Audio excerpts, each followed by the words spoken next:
Vamos orar mais uma vez? Pai, esse é o momento em que a nossa alma deve se calar, e ela vai se calar, para que o Senhor possa manifestar o teu querer e a tua grande obra nesse momento. Esse é o momento em que nossos corações estão entregues à tua vontade e na tua mão, Pai. Eu te peço, Pai, que cada pensamento aqui, que cada sentimento possa estar cativo à tua obediência essa noite, para que nada daquilo que o Senhor preparou, uma mesa, possa ser desperdiçado, para que cada um que entrou por essas portas possa sair daqui de fato com a sua porção, possa sair daqui alimentado pela tua palavra, que é como uma espada que penetra até o nosso mais íntimo, mas que principalmente nos alimenta, nos nutre e nos dá força para continuar vencendo, Pai.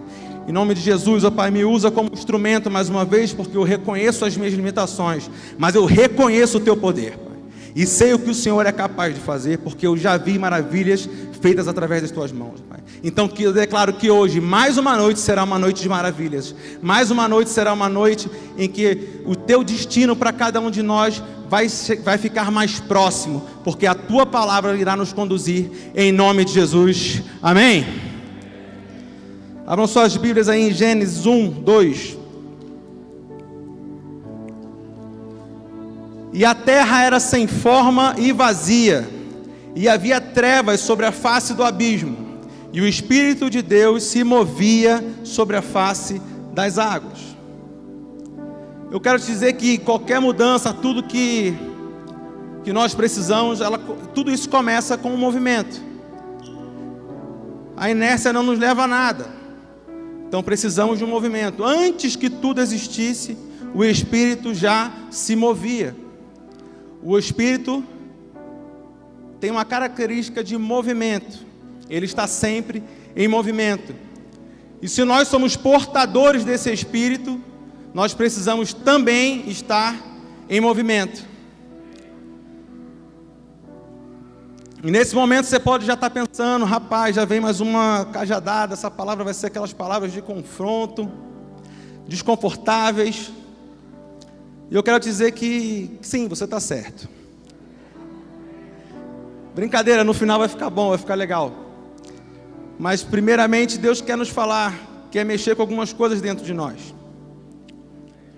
E o texto diz que lá desde o princípio o Espírito se movia, porque o nosso Deus é sim um Deus de movimento. Mas muitas das vezes nós nos esquecemos que servimos a um Deus de movimento e nos acomodamos em algumas situações, em alguns cenários, e nós também, de certa forma, fomos educados ou levados a pensar que o objetivo de nossas vidas é buscar uma certa estabilidade. Então, nós buscamos estabilidade, nós queremos ter uma estabilidade financeira, nós queremos ter uma estabilidade emocional, nós queremos ter estabilidade espiritual. Nós buscamos, nós colocamos alvos e tentamos almejar, chegar nesses alvos, almejamos chegar nesses alvos, para que quando chegar lá, a gente poder contemplar e viver a nossa tão sonhada estabilidade. Mas eu quero te dizer essa noite que Deus não gosta de estabilidade. O nosso Deus não nos chamou para viver estabilidade. E se a gente for olhar a história dos homens da Bíblia, nós vemos que a vida deles nunca parou em uma estabilidade. Deus sempre colocou coisas novas diante deles para que houvesse avanço. Então nós que servimos a um Deus que é um Deus de avanço e não de estabilidade.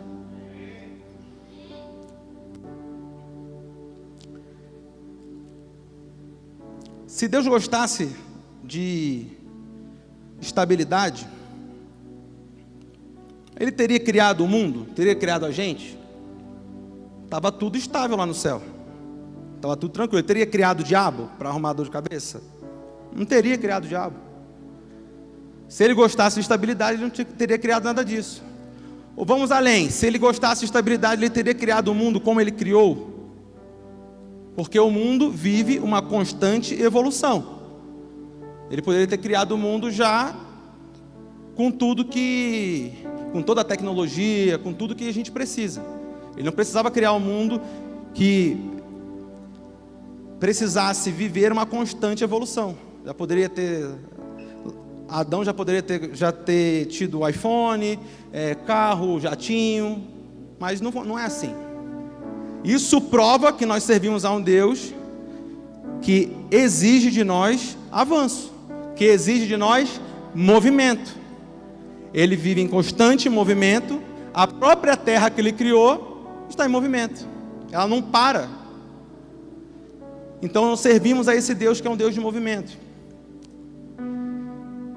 Então nesse momento, se você estava buscando, quando eu chegar, conquistar isso, aquilo, eu paro e fico de boa, não é isso que ele quer. Você pode até querer isso, mas não é isso que ele planejou para você.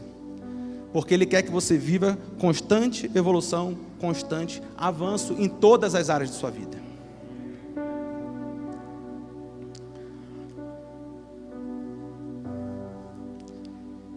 E aí você pode estar pensando, tá, mas esse Deus que você está falando, então ele quer que a gente conquiste as coisas? Sim, eu entendo dessa forma. E aí por outro lado você pode estar pensando, tá, mas nós vivemos num tempo da graça. Sim, eu concordo. E a graça é maravilhosa. Só que a graça é uma ferramenta para que a gente possa alcançar as coisas impossíveis. Aquilo que nós não seríamos capazes de alcançar pelas nossas forças, pelo nosso intelecto, pelas nossas habilidades, pela nossa força de vontade. Na prática, a graça é esse artifício criado por Deus para que o homem limitado que pudesse conseguir coisas que estão além do seu alcance, como por exemplo a salvação, como por exemplo o perdão pelos pecados.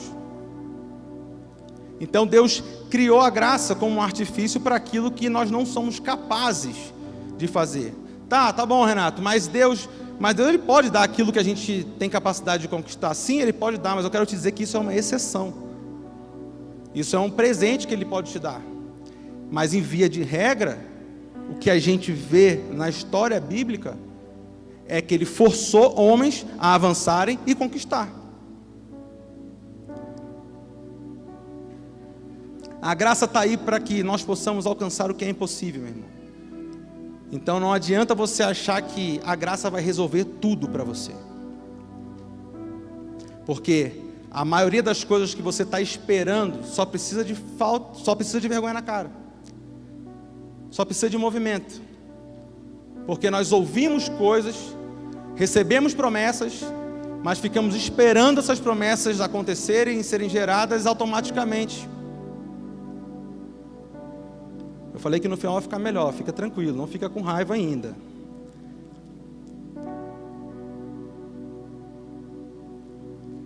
E na criação, nós vemos um detalhe interessante.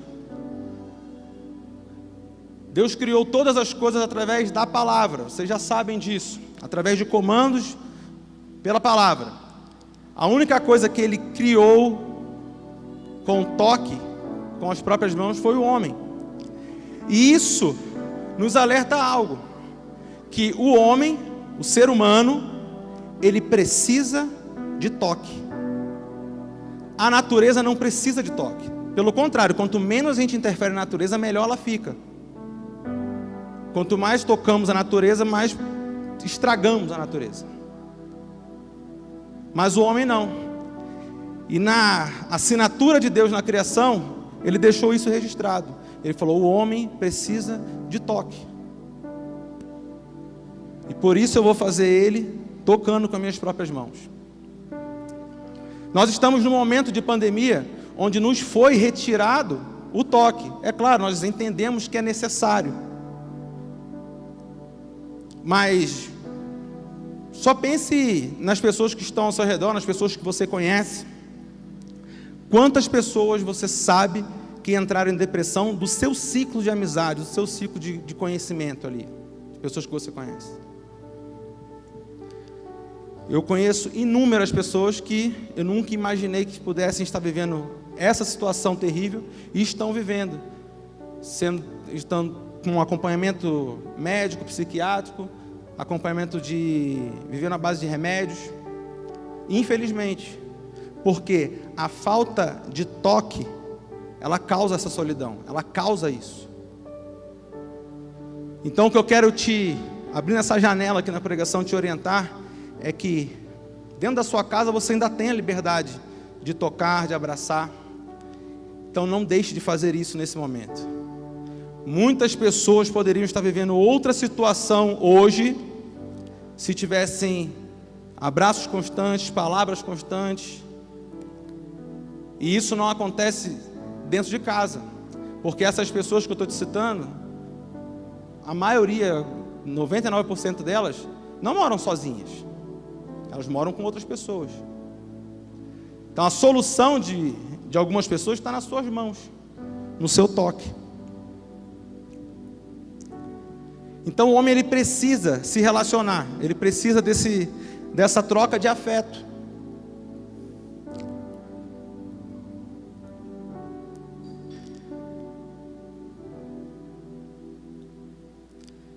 E não é à toa que Deus nos criou dessa maneira única. Ele nos tocou, porque fomos criados à imagem e semelhança dele. Então Ele também quer de nós um relacionamento, Ele também quer que toquemos a Ele.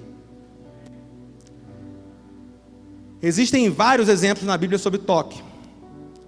Na maioria das vezes, quando Jesus ia curar alguém, Ele tocava essa pessoa literalmente.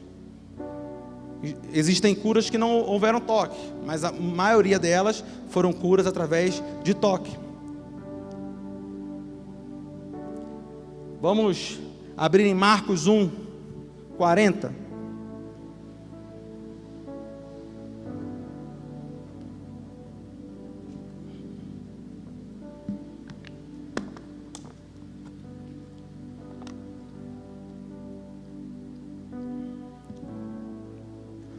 E aproximou-se dele um leproso que, rogando-lhe e pondo-se de joelhos diante dele, lhe dizia: se queres, bem podes me limpar. E Jesus, movido de grande compaixão, estendeu a mão e tocou-o, e disse-lhe: quero ser limpo. E tendo ele dito isto, logo a lepra desapareceu, e ficou limpo. E advertindo severamente, logo o despediu. E disse-lhe: olha, não digas nada a ninguém, porém vai, mostra-te ao sacerdote e oferece, pela tua purificação, o que Moisés determinou, para lhe servir de testemunho. Mas tendo ele saído, começou a apregoar muitas coisas e a divulgar o que acontecera. De sorte que Jesus já não podia entrar publicamente na cidade, mas conservara-se fora em lugares desertos, e de todas as partes iam ter com ele. No contexto da época, um leproso teria que viver isolado. Mas esse cara, ao saber que Jesus estava na redondeza, ele foi lá buscar a cura dele. E ele vai até Jesus, e Jesus faz questão de tocá-lo, sendo que Jesus tinha total ciência de que aquele toque poderia gerar problemas para ele, porque todo aquele que tocasse um leproso se tornaria impuro também. E a partir daquele momento, muito parecido com o momento que estamos vivendo hoje, ele teve contato com alguém com lepra, e ele teve que ir para o isolamento. Assim como nós, quando temos contato com pessoas que têm Covid, temos que ir para o isolamento. Então, Jesus adverte aquele cara: pô, não conta. Mas aquele cara sai contando para todo mundo. E o que a gente pode tirar de lição disso aí? Jesus poderia ter curado esse cara sem tocar? Obviamente. Através de um comando de palavra, ele teria curado. Ele poderia curar esse cara sem nem estar perto desse cara, sem nem nunca ter visto esse cara. Mas ele fez questão de usar o toque, porque muito provavelmente esse cara já estava há algum tempo isolado, ele precisava também de afeto, de toque, ele não precisava apenas da cura. E Jesus deu ali uma noção para que possamos entender o que ele ia fazer lá na frente. Porque ao tocar aquele cara, o que ele fez? Ele trocou de lugar com aquele cara. Ele falou: você estava isolado, você estava sozinho, você estava em solidão. Agora eu vou para o seu lugar de sozinho, eu vou para o seu lugar de solidão, e você pode voltar ao convívio social. Ele estava mostrando o que ele ia fazer lá na cruz por nós, que em algum momento ele iria ser crucificado e morto em nosso lugar. E ele faz isso por aquele leproso. Ele fala: eu assumo a tua doença, eu assumo as consequências da sua doença, para que você possa ser livre. E eu quero te dizer que essa noite ele marcou um encontro com você, para que você também possa trocar de lugar com ele e ser livre. Porque ele nos dá a oportunidade diária de trocarmos de lugar com ele. Ele não morreu apenas para nos salvar, ele morreu para nos libertar, ele morreu para nos curar, ele morreu para que nós tivéssemos vida e vida em abundância. Então não existe situação que Deus não possa trocar de lugar com você. Não existe situação que ele não esteja vendo, que ele esteja aquém. Não existe. Mas talvez o que você precise é de um toque dele. E se você veio aqui essa noite é porque você tem um encontro marcado com esse Deus que gosta de tocar pessoas.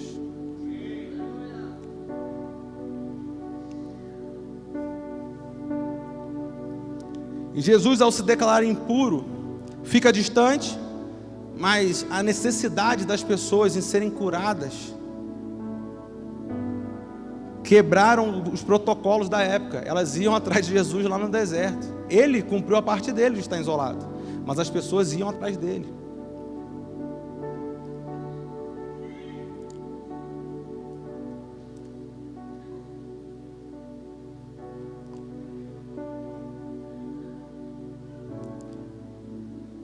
Mas aqui entre nós existem muitas pessoas que precisam de toque, mas existem muitas pessoas que já foram tocadas por Jesus e que são tocadas por Jesus constantemente.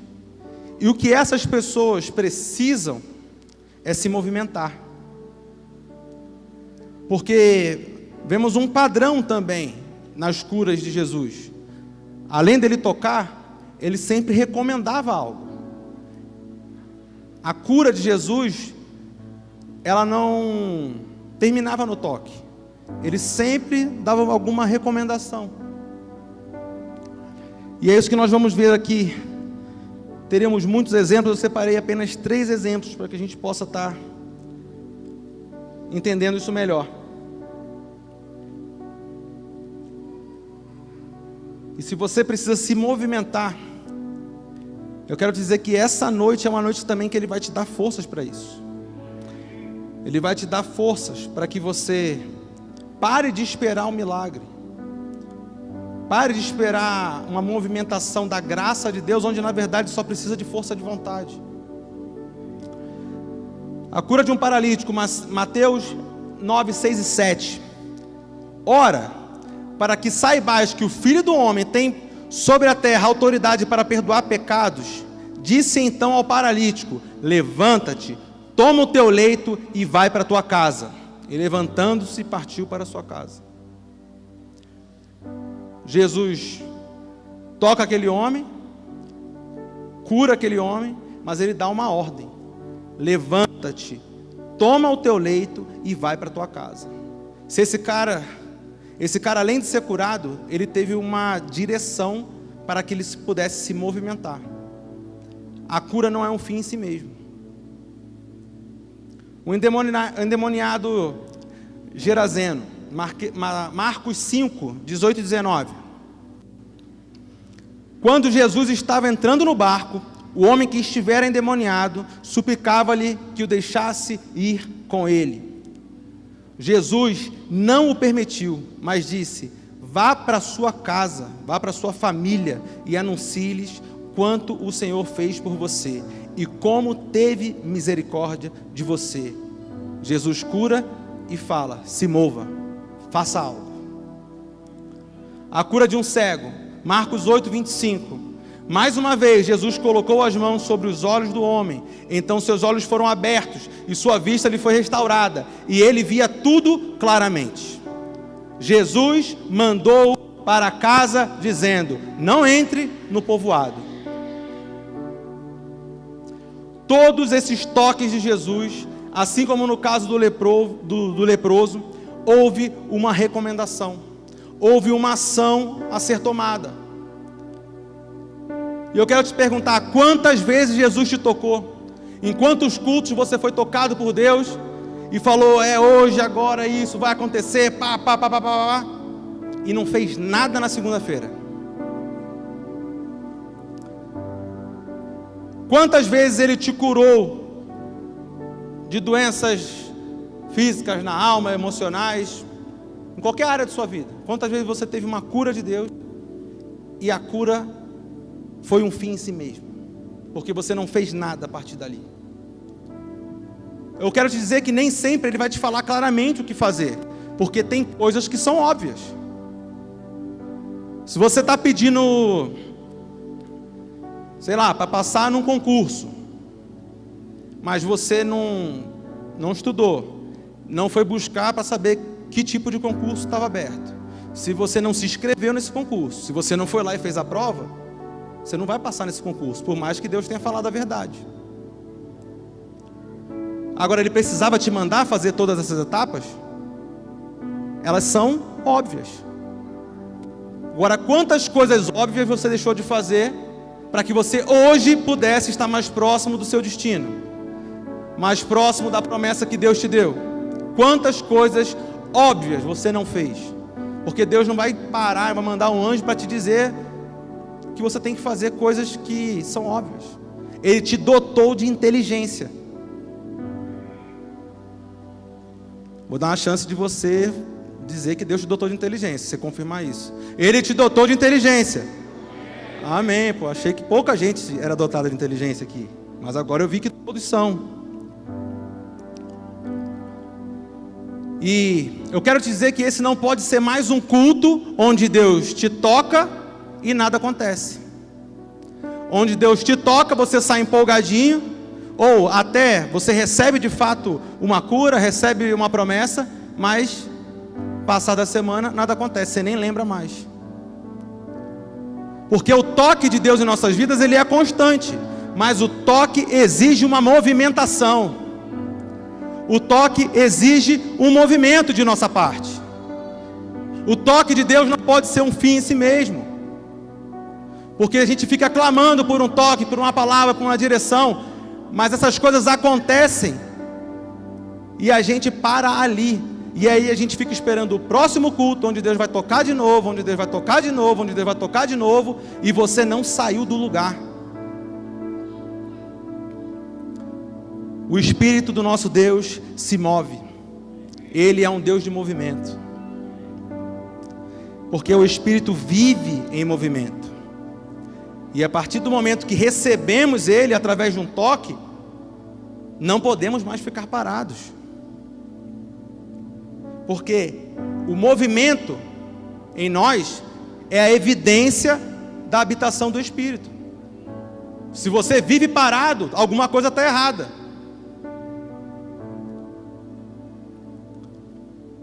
A maior parte dos problemas que temos, eles não se resolvem com milagre. Você pode ter certeza, faça uma análise aí dos problemas que você tem. É que nós queremos colocar a responsabilidade em Deus desse milagre. E aí nós, por não fazermos nada, realmente só acontece com milagre. Mas se você analisar bem, tem muita coisa que você pode fazer, que você já poderia ter feito, para que esse milagre acontecesse. Porque se você fazendo a tua parte, Deus vai fazer a dele. A graça nos foi dada para esse tipo de coisa.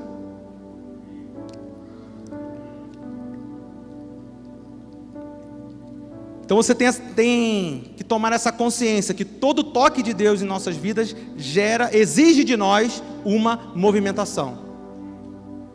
O que Deus vai te tocar hoje, você vai sair daqui e falar: Deus, o que eu preciso fazer?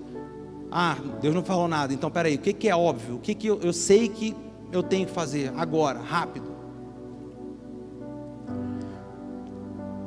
A obediência é exigida por Deus.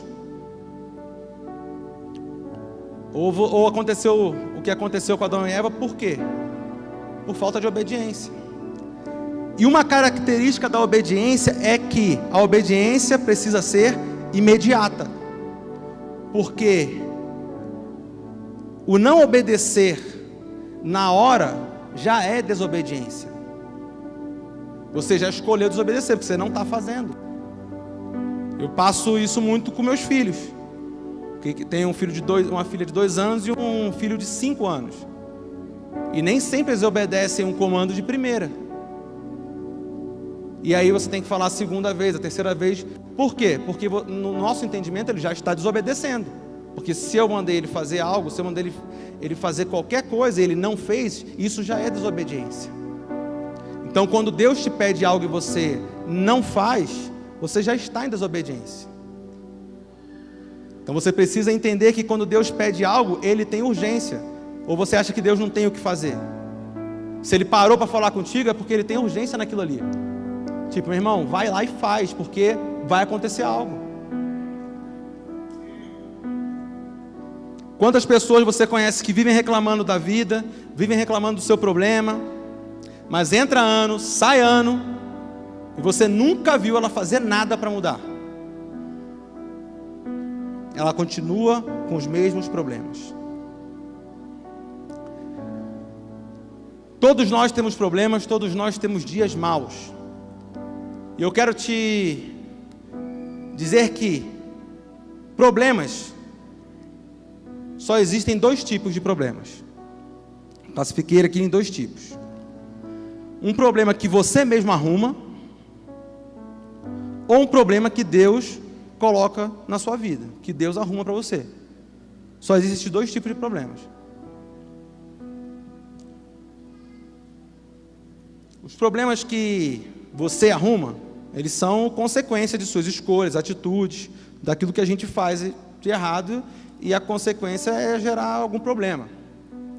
E os problemas que Deus arruma para a gente, são problemas que têm como objetivo o manifestar da glória dele. Porque Ele que gerou esse problema.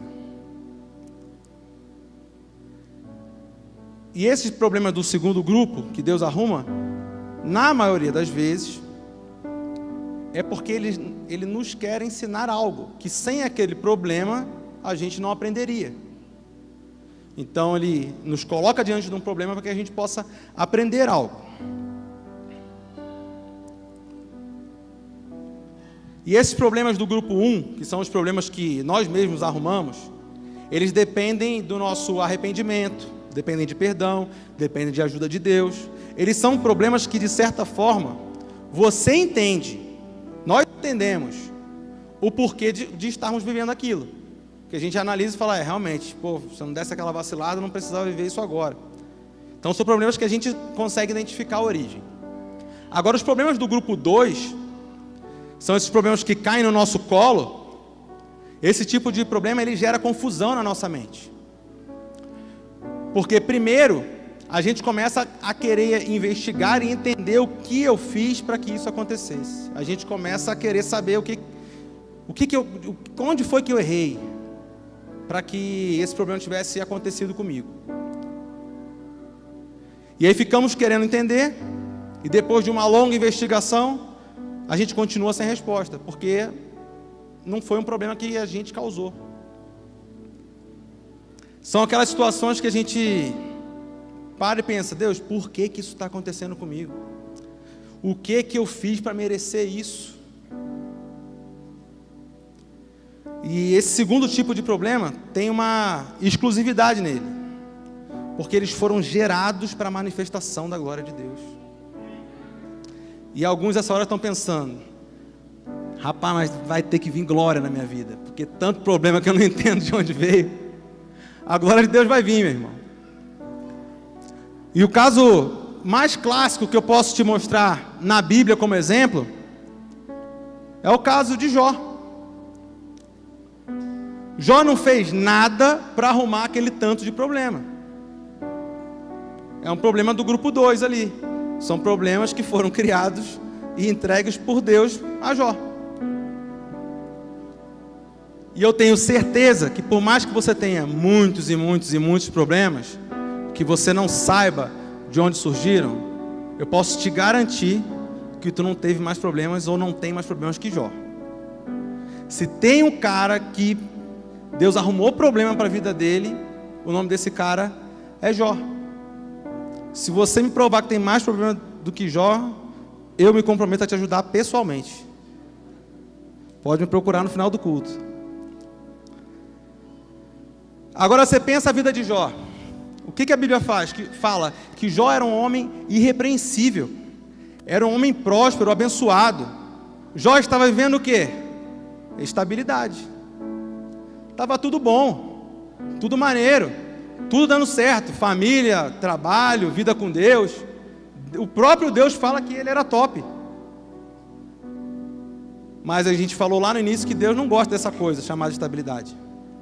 E aí quando ele viu que estava muito bom, tudo muito tranquilo e tal, ele falou: Jó, eu vou te arrumar uns probleminhas aí. E aí depois você vai lá e lê o livro de Jó, que não dá tempo da gente ler aqui. E Jó passa por os piores problemas que você possa imaginar. Ele quebra em todas as áreas, ele adoece. Deus só não permite que o diabo tire a vida dele. Mas no final de toda essa história de Jó, o que vemos é Jó declarar uma coisa. Jó 42, versículo 5. Eu te conhecia só de ouvir, mas agora os meus olhos te veem. A glória de Deus foi manifestada na vida de Jó. Deus tirou toda a estabilidade de Jó para que ele tivesse uma experiência verdadeira, face a face, com a glória do Pai. Se tem alguém nesse mundo que pode se sentir injustiçado, eu só conheço Jó. Se de alguma maneira ele pudesse se sentir injustiçado ali, porque a gente se sente injustiçado por muito menos, cá para nós aqui. Por muito menos. Mas esse cara permaneceu fiel, cara. Em momento nenhum, ele deixou esse sentimento de injustiça entrar no coração dele. Em momento nenhum, ele culpa Deus de nada. E ele permaneceu fiel e teve uma experiência real com o Criador. E eu quero te dizer que uma experiência real com Deus vale mais do que a nossa reputação. Jó não se preocupou com a sua reputação. Todos os amigos deles falavam coisas terríveis a respeito dele. Ele não se defendia. Ele não se preocupou com o que estavam pensando dele. Reputação é aquilo que as pessoas pensam de nós, ou aquilo que a gente fica achando que as pessoas vão pensar de nós. Isso é reputação. Quantas coisas você deixou de viver por pensar no que os outros iam pensar de você? Chegou a hora da gente parar de se preocupar com reputação e nos preocuparmos com frutos. O que Jó fez foi esperar o fruto dessa situação. Falou: alguma coisa vai acontecer, alguma coisa de boa vai acontecer, porque eu sirvo a um Deus que é bom. Ele não ficou preocupado com o que estavam pensando da vida dele, porque estavam pensando coisas terríveis. Se Jó se preocupasse com aquilo que estavam pensando da vida dele, ele tinha entrado em depressão, ele tinha sucumbido.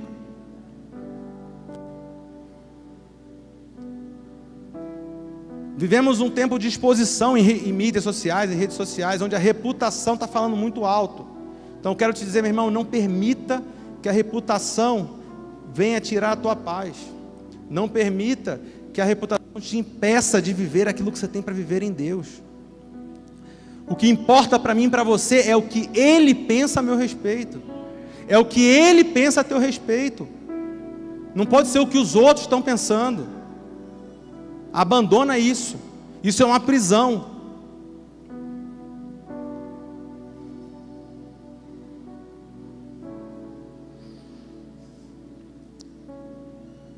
E Jó teve que perder praticamente tudo para poder, no fim, contemplar a face de Deus, a glória de Deus com os próprios olhos.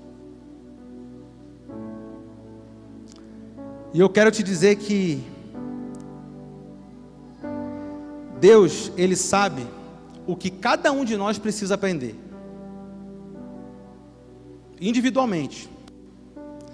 E é por isso que Ele permite que uns passem por situações que são aparentemente piores do que outros. Porque Ele tem o desejo que todos aprendam.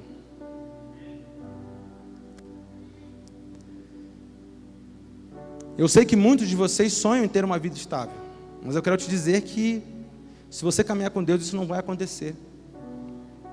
A estabilidade, ela não combina com Deus, porque Deus está sempre exigindo um movimento novo.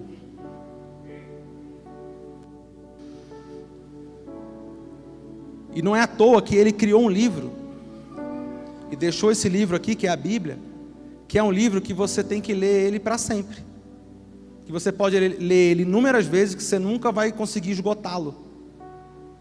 Ele é um livro que você pode ler dezenas e dezenas de vezes, você pode ler a sua vida inteira e você nunca vai conhecê-lo por completo. Sempre vai ter algo a mais, sempre você vai precisar ter um movimento a mais.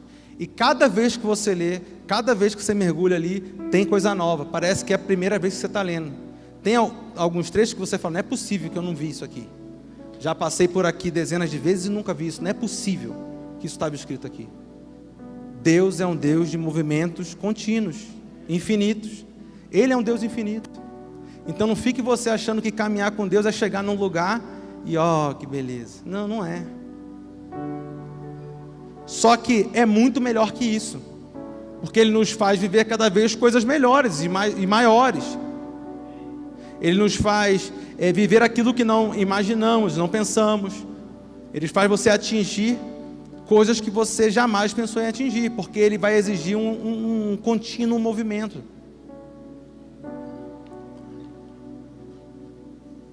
E não é à toa que nessa Bíblia também está registrado que devemos orar como?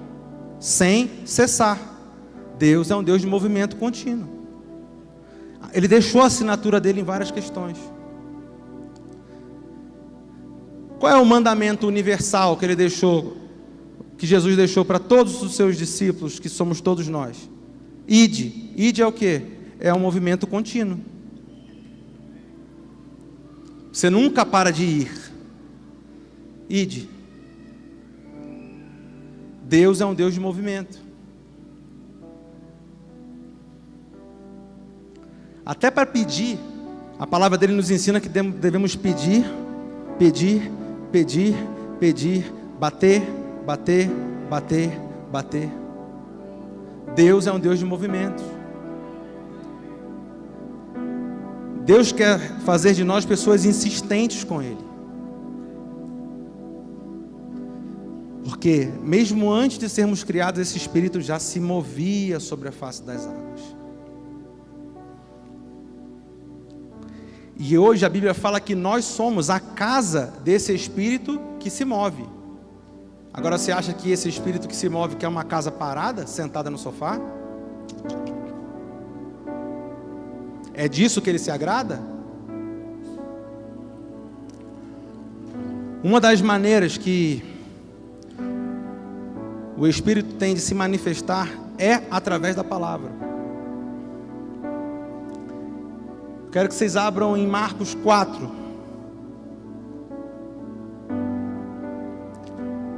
Vamos ler do 1 ao 20.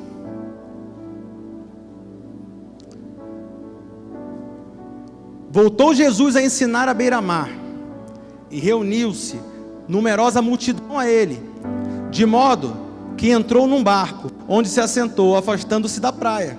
E todo o povo estava à beira-mar na praia. Assim, lhes ensinava muitas coisas por parábolas, no decorrer do seu doutrinamento. Ouvi, eis que saiu o semeador a semear. E ao semear, uma parte caiu à beira do caminho, e vieram as aves e a comeram. Outra caiu em solo rochoso, onde a terra era pouca, e logo nasceu, visto não ser profunda a terra. Saindo, porém, o sol a queimou, e porque não tinha raiz, secou-se. Outra parte caiu entre os espinhos, e os espinhos cresceram e a sufocaram, e não deu fruto.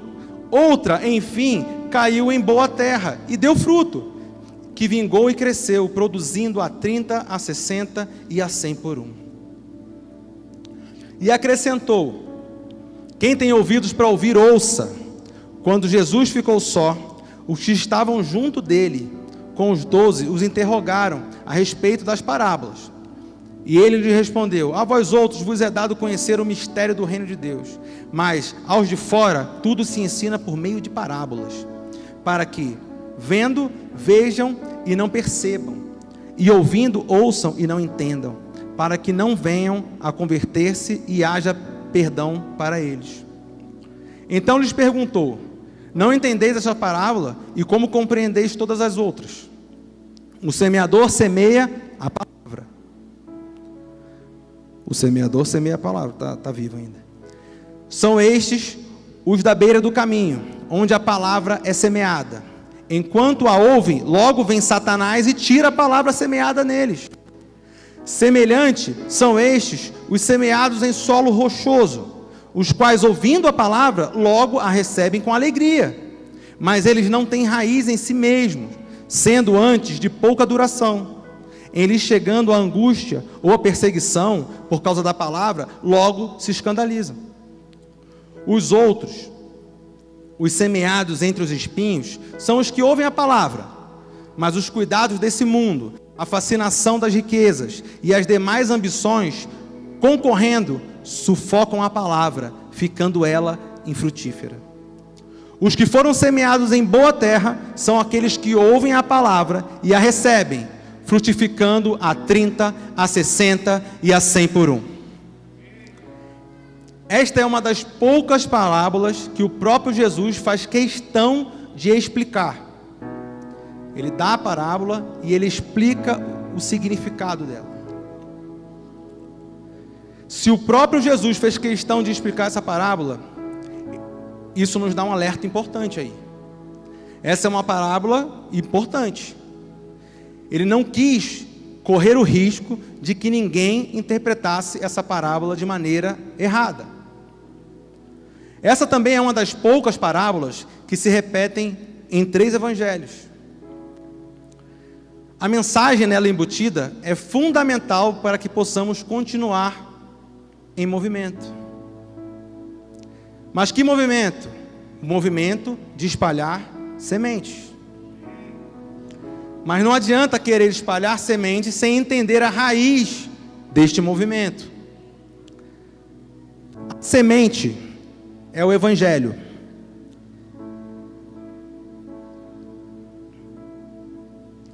O semeador é todo aquele que prega o evangelho.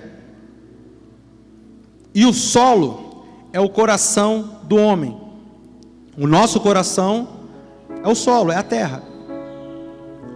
Por mais que você e eu venhamos a semear muito nessa terra, eu quero te dizer algo: você nunca deixa de ser solo.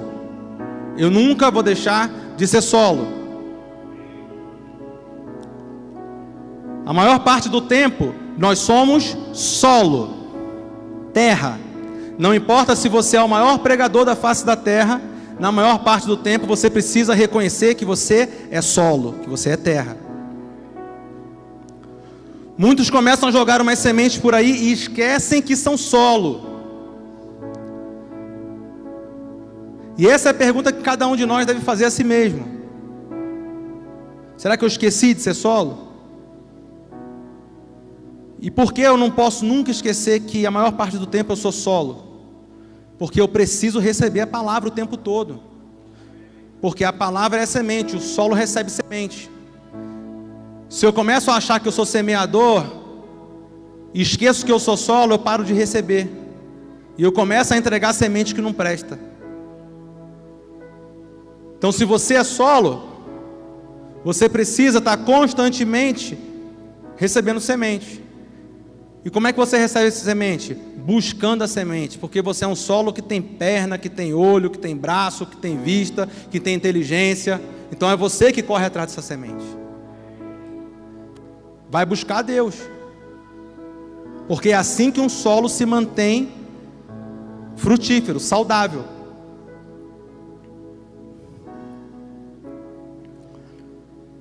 Mas entendemos que na categoria solo, na categoria terra, existem 4 tipos diferentes. E todos nós aqui se enquadram em algum deles. Você é um desses 4 tipos, porque Jesus falou que só tem 4 tipos. Então você é um desses 4. Não tem para onde correr. Mas desses 4 tipos, só um agrada a Deus. Então o nosso percentual já deu uma murchada aí. Vamos tentar contextualizar isso aqui para o dia de hoje, para que você possa entender que tipo de solo é você. O primeiro solo citado é o solo que fica à beira do caminho. No meu entendimento, esses são os que ouvem a palavra, mas que facilmente são roubados. Ele está aqui no culto ouvindo, mas com a cabeça em outras coisas. Ele aceita que qualquer pensamento, qualquer mensagem no WhatsApp, qualquer distração, roube a atenção dele. Então o inimigo, sabendo disso, joga qualquer tipo de pensamento, qualquer tipo de coisa para distrair as pessoas que são solo à beira do caminho, porque é fácil de perderem a atenção. São aqueles que só ouvem com os ouvidos, mas a semente não penetra o coração. O segundo tipo é o solo rochoso, ou o solo raso. Esses são aqueles que ouvem a palavra, se alegram com a palavra, saem pipocando no culto, ficam extremamente empolgados, pula, chora, se entrega, deita no chão, roda. Ele faz tudo e é genuíno, ele sente aquilo tudo, ele faz aquilo mesmo. Mas na segunda-feira ele já acorda reclamando da vida. Na primeira dificuldade, ele já esquece da decisão que ele tomou no domingo. E principalmente são aqueles que se escandalizam olhando para o homem e não para Deus. Pois na primeira decepção, esse que é o solo rochoso, o solo raso, na primeira decepçãozinha dentro da igreja, na primeira coisa errada que ele olha e vê, ele já abandona Cristo, como se Cristo fosse o culpado pelo erro dos irmãos. E o terceiro solo é o espinhoso. Estes são os que ouvem a palavra, aceitam a palavra no coração, eles começam uma caminhada, mas juntamente com a palavra, esse solo também cultiva espinhos. Os espinhos são o amor pelas coisas desse mundo. Essa pessoa quer seguir a Deus, mas não quer abrir mão dos prazeres desse mundo. E aí o evangelho vai crescendo no coração dela, misturado com espinhos, com um monte de outras coisas mundanas. E com o passar do tempo, essas coisas sufocam o evangelho. E essa pessoa para de produzir frutos. Eu não estou dizendo que ela sai da igreja, às vezes ela continua na igreja. Ela só não produz mais fruto. Os espinhos já sufocaram ela. Esse aqui, na minha opinião, é o que mais tem dentro das igrejas. Que é o crente que só se alimenta espiritualmente no domingo. E passa a semana toda se alimentando do mundo. Vivendo coisas do mundo. E aí durante a semana ele sufoca tudo aquilo que ele viveu no final de semana dele. Quando viveu. Porque durante a semana esse cara ou essa mulher não tem tempo de buscar Deus, não tem tempo. Então ele não busca Deus. Mas ele tem tempo para os espinhos. E em quarto lugar, nós temos a boa terra, o solo bom. A boa terra é aquela que recebe a semente e frutifica. Simples assim. Ela multiplica a semente. É a terra que é produtiva. O problema nunca é a semente. O problema sempre é a terra, o solo. Porque é a mesma semente que é lançada. Eu quero que você se pergunte nesse momento que tipo de terra você é? Que cada um se pergunte, que tipo de terra eu sou? Qual desses 4 tipos de solo eu tenho sido? Pode ser que você já tenha sido a terra boa, o solo bom, mas não é mais. Ao contrário também existe. Pode ser que você era o solo rochoso e hoje você é terra boa. Eu quero que você identifique que terra é você nesse momento. Não o que passou, não o que Deus prometeu, mas o que você é esse momento. Que tipo de terra é você hoje, agora?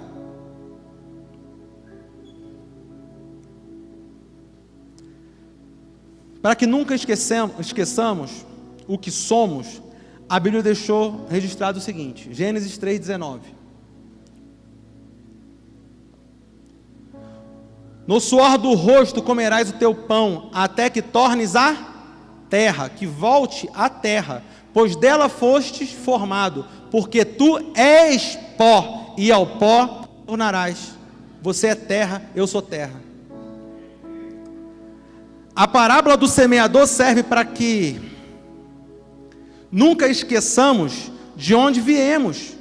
Essa é uma parábola extremamente importante. Porque muitas das vezes a gente lê a parábola do semeador só com a ótica de que somos semeadores, que temos que semear. Só que a real intenção dessa parábola é você entender que você é terra, que você é solo, que o problema é você,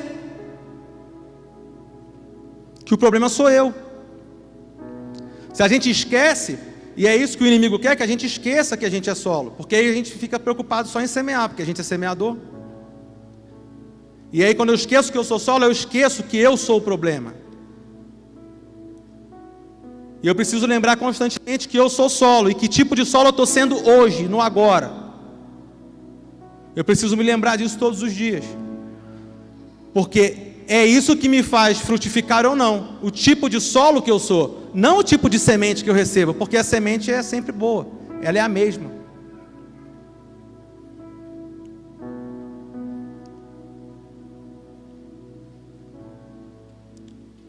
E só existe um fruto que o semeador, Jesus, espera de nós.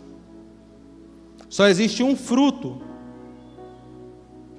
que o solo bom gera, que é este, Gálatas 5, 22 a 25. Mas o fruto do Espírito não é os frutos, é o fruto do Espírito, não é são, o fruto é amor, alegria, paz, longanimidade, benignidade, bondade, fidelidade, mansidão, domínio próprio. Contra estas coisas não há lei. E os que são de Cristo Jesus crucificaram a carne, com as suas paixões e concupiscências. Se viemos no Espírito, andemos também no Espírito. Andemos, é contínuo. O Espírito nos faz andar. Repare que o fruto é um só. É que nós temos o costume de falar os frutos do Espírito, mas a Bíblia fala que é o fruto, e fala que o fruto não é os frutos são, é o fruto é. E o que a gente tem que entender nisso? É que é um fruto que possui 9 características. Então vamos lá, trazendo para os dias de hoje. Uma laranja possui vários aspectos.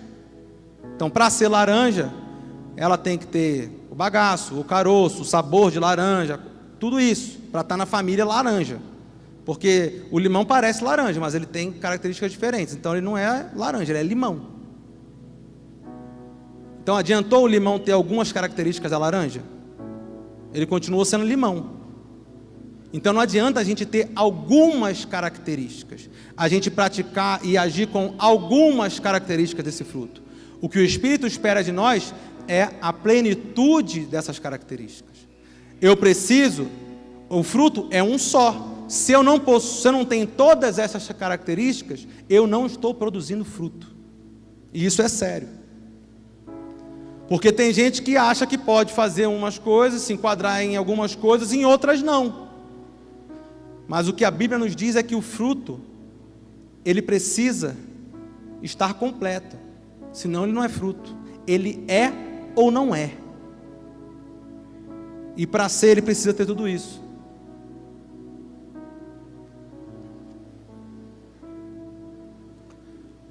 Se eu ponho 4 pneus ali na frente, separado, é um carro? Não, são 4 pneus. Às vezes você está sendo 4 pneus achando que é um carro. Aí a gente está rindo, mas às vezes a gente está rindo da gente mesmo, né?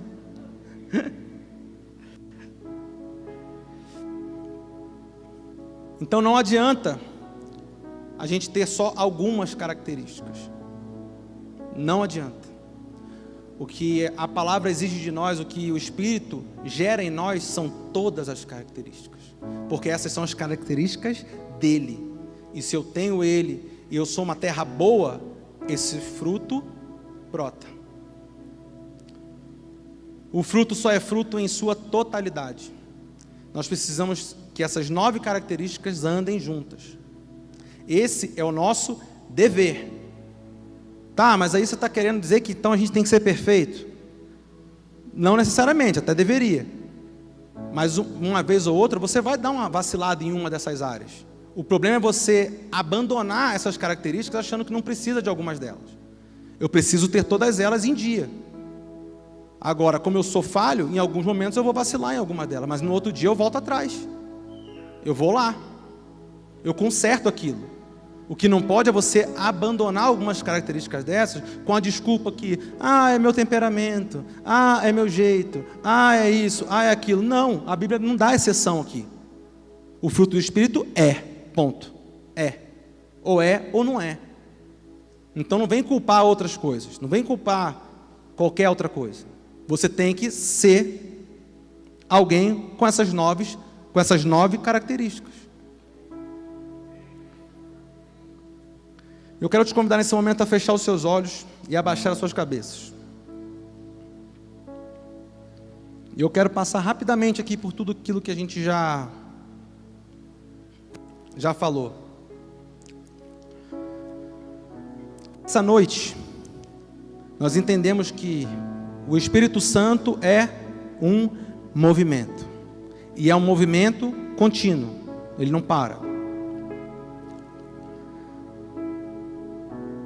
Nós aprendemos também que em algum momento Deus vai lá e toca as nossas vidas. E que a partir desse toque, por mais que esse toque produza algo muito grande no momento, ele exige de nós uma contínua movimentação. Porque o toque vem junto com alguma recomendação ou com alguma coisa que já está embutida nele, que é óbvio. Então, depois do toque, eu preciso continuar me movimentando. Eu preciso fazer as coisas que são óbvias. Eu preciso fazer aquilo que Deus mandou fazer.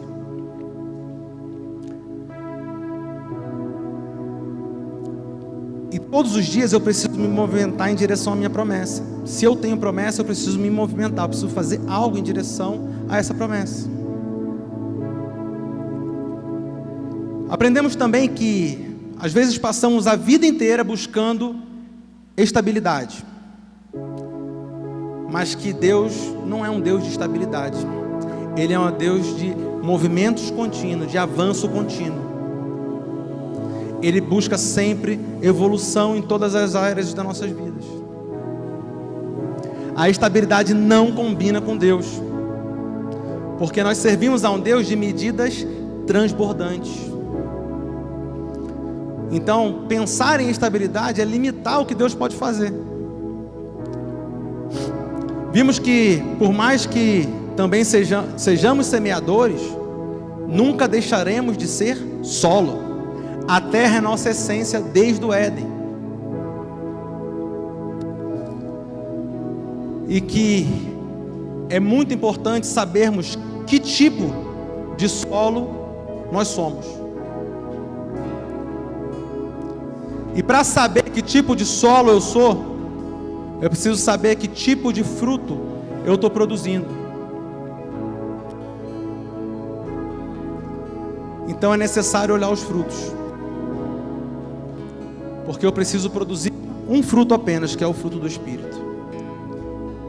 E se você não produz esse fruto, é sinal que você precisa se mexer, precisa se movimentar. Esse solo precisa ser arado, ele precisa ser cuidado, cultivado. E independente do momento que você esteja passando hoje, eu quero te dizer que a semente chamada Jesus, porque sim, Ele é a palavra e a palavra é a semente, pode mudar definitivamente a sua vida hoje. Não importa que tipo de solo você já foi, não importa que tipo de solo você é hoje, não importa. Assim como Ele formou Adão com as próprias mãos, Ele está aqui hoje com as suas mãos estendidas, para dar nova forma aos solos que aqui estão, à terra que aqui está. Somos, figuradamente, como vários pedaços de terra. Só que o Criador marcou um encontro conosco essa noite, e Ele vai moldar essa terra. E com o toque dEle na terra, com a movimentação dEle na terra, com o sopro dEle na terra, essa terra passa a ter vida. E ela passa a produzir vida. E é para isso que Ele te chamou aqui essa noite. Ele quer transformar a terra que somos em terra boa. A única terra que interessa para Ele é a terra boa. Porque se você se permitir ser tomado por Ele essa noite, ser tocado por Ele essa noite, para que Ele possa movimentar a sua terra, movimentar você, tocar você, Ele vai te tornar em terra boa, em terra próspera, em terra que produz a 30, a 60 e a 100 por um. É essa terra que Ele planejou que eu e você possamos ser. O Criador do movimento está aqui hoje, pois este movimento não pode parar. Chegou a hora de produzirmos em larga escala. Chegou a hora de gerarmos frutos e multiplicar sementes. Já passou do tempo, e você sabe disso. Eu não quero saber que solo você foi até hoje, isso não me importa. Mas o que me importa é saber que a partir de hoje você tem o desejo de se tornar uma terra boa. E se esse é o seu desejo, fique de pé no seu lugar. E tomando essa atitude, você vai receber o toque das mãos do Criador. Prepare-se para a partir de hoje fazer parte desse movimento. Pois a terra sem o toque e o sopro divino não possui nada, não é nada. Adão, antes do toque do sopro divino, não era nada, era só barro. Qualquer um de nós, sem o toque, sem o sopro divino, não somos nada. Somos uma terra que não produz.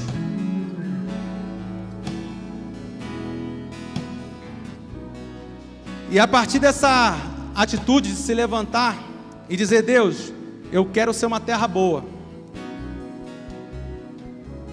Deus separou essa noite para entregar dons aqui. Porque uma terra que produz fruto, ela precisa de dons. Nós vamos adorar agora. E eu quero que você tenha o seu momento individual com o Pai. Que você adore a Ele em espírito e em verdade. Que você coloque diante dEle todas as questões que estão aí incomodando no seu coração, que estão te perturbando agora, te perturbando até no bom sentido mesmo. E você vai ter um entendimento daquilo que Ele quer para você. Você vai ter um entendimento de quais são os próximos passos. Porque a partir de hoje, não mais terra à beira do caminho, não mais terra rochosa, não mais terra com espinhos, não mais.